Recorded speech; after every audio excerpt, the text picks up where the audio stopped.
to do is take you through a couple of steps here. One of the steps is to isolate your green screen element, then to make copies, and then to move them around in different positions and scales on the screen. I'm also going to fix a small mistake that I made and show you how you might be able to reverse or flip it to get a little bit more going on with these. So first, start with the clip. In the editing window, you want to set your in points and your out points. That's this, mark in and mark out. And you want to make sure you have at least 5 seconds of animation. So I've already set this point right here and here.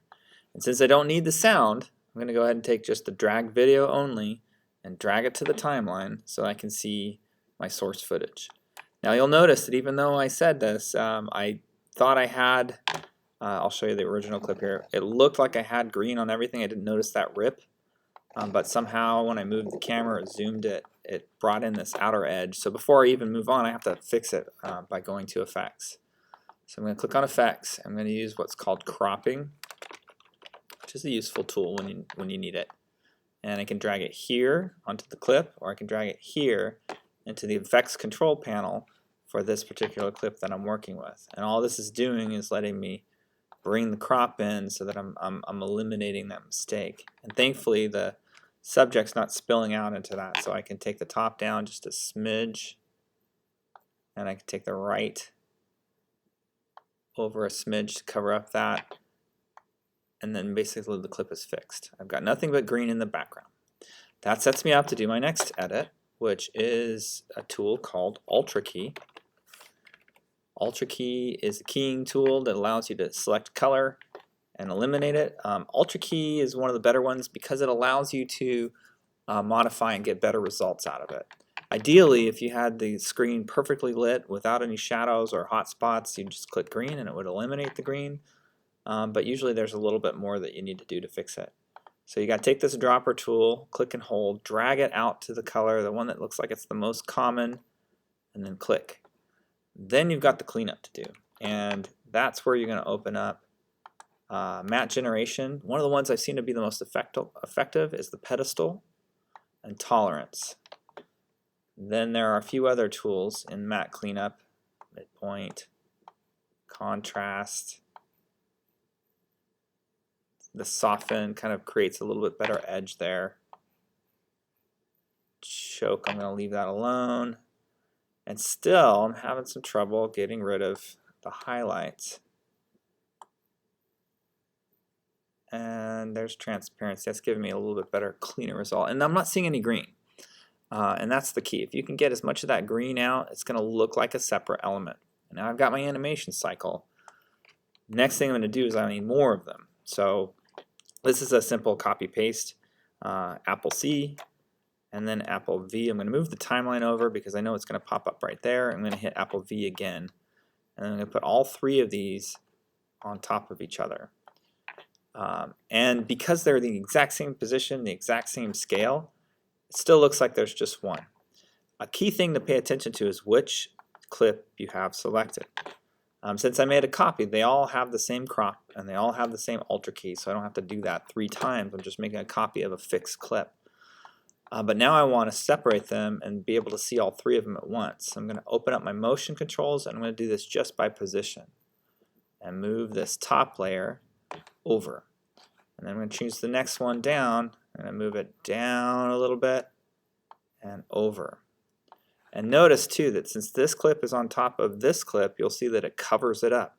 That's how layers work in Adobe. It covers up whatever is underneath it, just like it would in Photoshop, or if you were layering down pictures on top of each other. Whatever on top is going to cover up what's underneath. So sorry, this hand is the one that's on top of the one below it. So it's top, middle, bottom. There's also some things you can do to scale them down.